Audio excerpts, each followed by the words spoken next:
What's up, y'all? It's your boy Muchigo back once again, and today we are going to discuss basketball, more particularly the new episode of KD versus Charles Barkley. So, for those of you that don't know, KD and Charles Barkley, I thought they were cool at first. I believe they appeared on the podcast together, discussed the game and all that. But both legend at the craft. Charles Barkley used to be an MVP. Took the Phoenix Suns to the finals. Lost to Michael Jordan. Ringless though. KD, all know KD, two-time MVP. No, sorry, one-time MVP, two-time champs, two-time Finals MVP, 13-time All-Star, one of the greatest scorers of all time.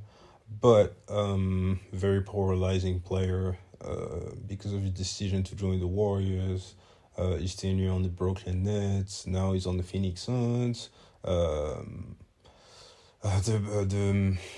The burner accounts and all that. So two very polarizing personalities that often split the community. They are either very loved or very hated.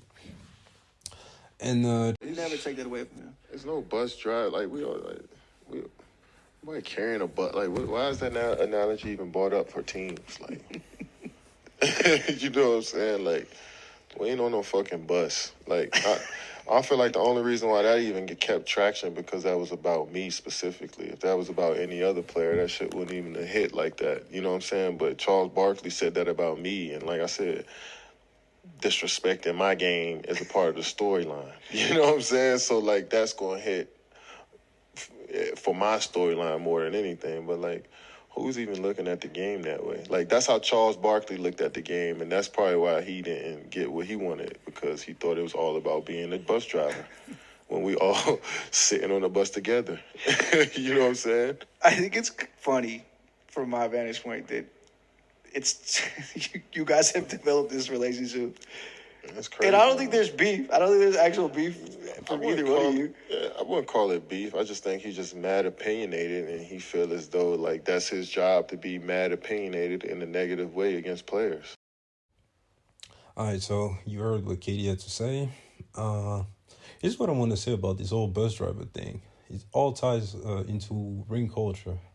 KD is a basketball purist, and he's one of the, I don't want to say rare, a guy that's very passionate about the game of basketball, but his perspective about the game cannot be shared by too many. Like, just because we are not on that level of love for the game of basketball, so we cannot relate to that stuff. What we can relate to, though, is the media narratives and who's winning and who's losing. And we are also allowed as fans to have expectations for a great player. And KD, just by the aesthetic of his game, his scoring prowess, is every time you see him, you expect the best from him. Like, especially with LeBron slowly declining, just from the eye test. Although I don't believe he's the best player right now, when you look at KD, you go, man, this guy is too good. Like, he can't be stopped. So why is he not winning? Why is the only time that he won, he had to have a super stacked team? Why, when he was in Brooklyn and stuff wasn't going well, he requested a trade to both first teams, to burst the first seeds in the East and Western Conference? Why is that? Why can't you lead a team, you know? So I understand that perspective. For KD, being a purist of the game, he's like, how can I improve and all that stuff? But the improve has to amount to something, in my opinion, and something being winning, especially as a veteran. Like, he's been in the league for, I want to say 15 years. So yeah, so now it's not just about playing the best that you can and live with the results. Like, you have to add on to your legacy. And it's not just by being good or looking good or being more crafty and all that. So it's just that. So there is some validity to what Barkley has to say.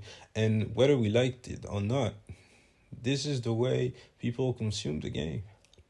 Like, whenever the GOAT argument comes, all Jordan fans will be like 6-0 in the finals. Although I believe it's stupid. Rings are a team accomplishment.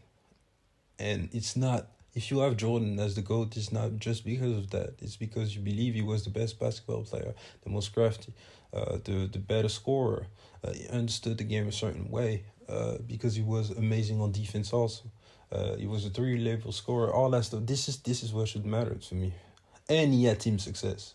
Those cannot go without each other. But not just yet. He went to the final 6 times and won. And also, he did not just play 6 years. So what happened the other years? He lost. But since it's not in the finals, it doesn't matter. Like, the way we consume the game just doesn't make sense all the time for me. But since we are going to always use that metric, we're not going to change it just for you, Katie.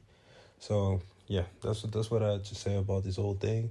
I'm always here for some Katie versus Barkley drama, man. Both of them can be very funny. So, hope these guys keep it coming. I wish both these guys the best. And please like, share, and subscribe to the channel. And I'll catch you guys later. Peace.